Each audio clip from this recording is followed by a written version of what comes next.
नमस्कार दोस्तों, स्वागत है आप सभी का सुपर आईएएस पर। रिसेंटली एक बहुत ही बेहतरीन खबर सामने आई है। इंडियन आर्मी के द्वारा लद्दाख में इंदस नदी के ऊपर एक फ्लोटिंग ब्रिज को बनाया गया है। इसको बल्कि एक इंजीनियरिंग मार्वल भी बताया जा रहा है। आप लोग यहाँ पे देख सकते हैं, इसकी कवरेज जगह जगह पे हुई है। यहाँ पर आप देख सकते हैं एनडीटीवी ने कवर किया आर्मीज engineering Marvel bridge over Indus river in Ladakh, और सेम कवरेज यहाँ पे डीएनए के द्वारा भी करी गई है।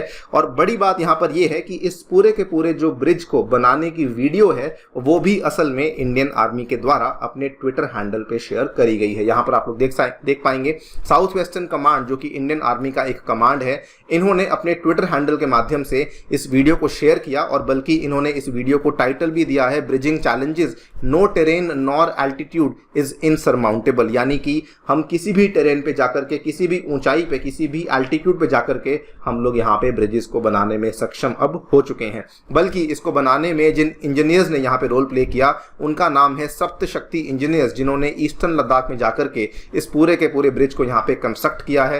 And bridging the mighty Indus river enabling movement of both combat and logistic echelons. आप लोग यहाँ पे देख पाएंगे, इसकी वीडियो भी आपके सामने मैं शेयर कर रहा हूँ। I will just play this out for you. बहुत ही शॉर्ट वीडियो है, बहुत ही अच्छे तरीके से दिखाता है कि यहाँ पर इंडियन आर्मी के द्वारा जो ब्रिज को बनाया गया है।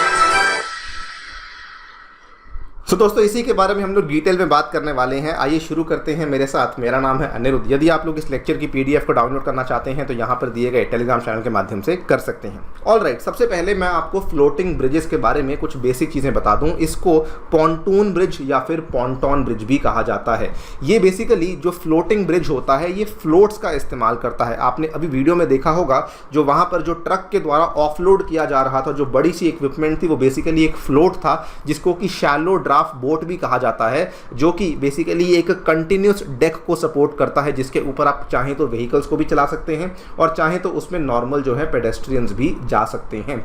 नाउ ये बेसिकली जो पानी की बायोंसी है उसी प्रिंसिपल पे काम करता है। The buoyancy of the support limits the maximum load that they can carry. और डिपेंड करता है कि आपको उसके ऊपर कितना लोड कैरी करवाना है, उस हिसाब से, उसी रिक्वायरमेंट के हिसाब से आप उन फ्लोट्स को यहाँ पे तैयार करवाएंगे। यानी कि अगर आपको उस पर केवल नॉर्मल पेडेस्ट्रियंस को चलवाना है तो आपको बहुत भारी यहाँ पे फ्लोट्स लाने की आवश्यकता नहीं है। लेकिन अगर आपको उसके ऊपर बड़े बड़े व्हीकल्स और बड़े बड़े टैंक्स को भी लेके जाना है तो उस केस में आपको यहाँ पे काफ़ी भारी बायोंसी वाला, बेसिकली वो वाला जो फ्लोट है वो चाहिए रहेगा। जो ये फ्लोट्स होते हैं, जो कि आप यहाँ पर भी देख पा रहे हैं, ये वाली जो फोटो आप देख पा रहे हैं, बाय द वे ये कुंभ मेला की फोटो है, जब कई बार यहाँ पे क्योंकि बहुत ज़्यादा भीड़ हो जाती है तो वहाँ पे भीड़ को अकोमोडेट करने के लिए वहाँ पे सरकार के द्वारा इन फ्लोटिंग ब्रिजेस को लाया जाता है। ये टेम्पररी पर्पस के लिए बनाए जाते हैं। यहाँ पर आप देख पा रहे होंगे, ये यात्रियों के चलने के लिए है। ये छोटे छोटे फ्लोट्स हैं जो कि यहाँ पे डिप्लॉय करे गए हैं, लेकिन जो हमने फ्लोट्स ऑब्वियसली इंदस नदी के ऊपर लद्दाख में लगाए हैं वो काफ़ी यहाँ पर बड़े फ्लोट्स हैं, काफ़ी ज़्यादा वेट कैरी करने वाले फ्लोट्स हैं जिनको कि डिप्लॉय किया गया है। ये भी आप यहाँ पे देख सकते हैं, ये एक अगेन फ्लोटिंग ब्रिज का ही उदाहरण है, जिसमें अगेन आप यहाँ पे देख पा रहे होंगे ये वाले फ्लोट्स हैं जिनको कि डिप्लॉय किया गया है।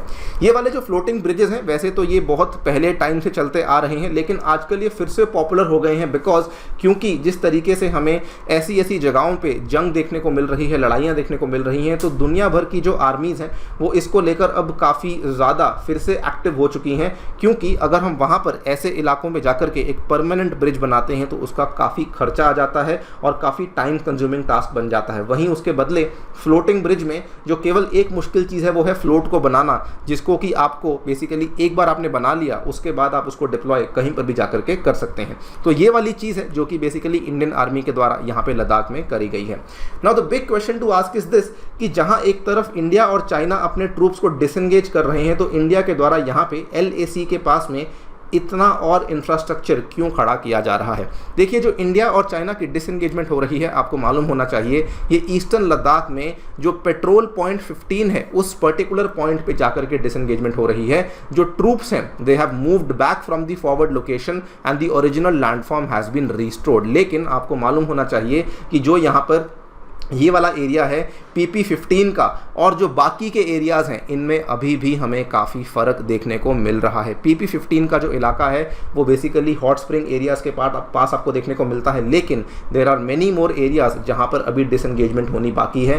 कहने का मतलब ये कि कंप्लीट डिसएंगेजमेंट अभी तक नहीं हुई है, बल्कि India is not taking any chances. India किसी प्रकार का कोई रिस्क नहीं ले रहा है अगर आप देखें, क्योंकि अभी भी इतना कुछ होने के बावजूद भी चाइना जो है वो एयर वायलेशंस करता जा रहा है। ये वाली खबर अब से 1.25 महीने पहले की है, लेकिन तब भी उस टाइम पर भी चाइना के द्वारा एयर वायलेशंस हो रही थी और इंडिया के ऑब्जेक्ट करने के बावजूद भी चाइना की एयर वायलेशंस LAC के ऊपर रुक नहीं रही थी। बल्कि इतना ही नहीं, इंडिया जो है वो कंटिन्यूसली और परसिस्टेंटली वहाँ पर तैनात जो सशस्त्र बल हैं उनको नए नए हथियार भी सौंप रहा है। जस्ट रिसेंट की बात है, इंडियन आर्मी के द्वारा नई पेट्रोल बोट्स हैं जो कि पैंगोंग सो के इलाके में दी गई हैं। ये वाली जो पेट्रोल बोट्स हैं इनको लार्ज क्राफ्टिंग असॉल्ट्स कहा जाता है, जो कि हमने इंडियन गवर्नमेंट के द्वारा इनको सौंपी गई हैं। इसके अलावा ये वाली फ़ोटो आप देख सकते हैं, ये वाली जो बोट्स हैं, ये वाली जो यहाँ पर लैंडिंग क्राफ्ट असॉल्ट्स हैं जिनको कि सौंपा गया है। उसके बाद हमने ये भी यहाँ पे तय किया है कि नई माइंस हम लोग इंडियन सोल्जर्स को देंगे जो कि LAC के ऊपर तैनात होंगे, उनको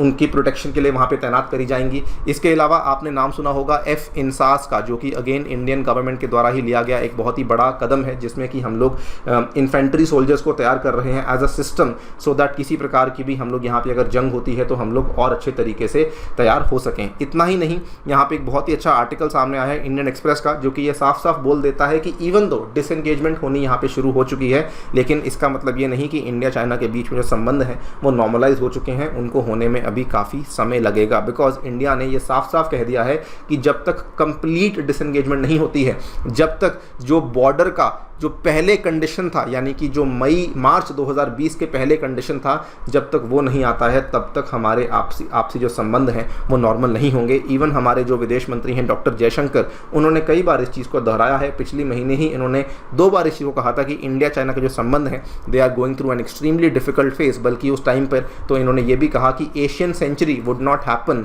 if the 2 neighbours could not join hands, यानी कि जब तक हम दोनों हाथ नहीं मिला लेंगे तब तक एशियन सेंचुरी हमें देखने को नहीं मिलने वाली है।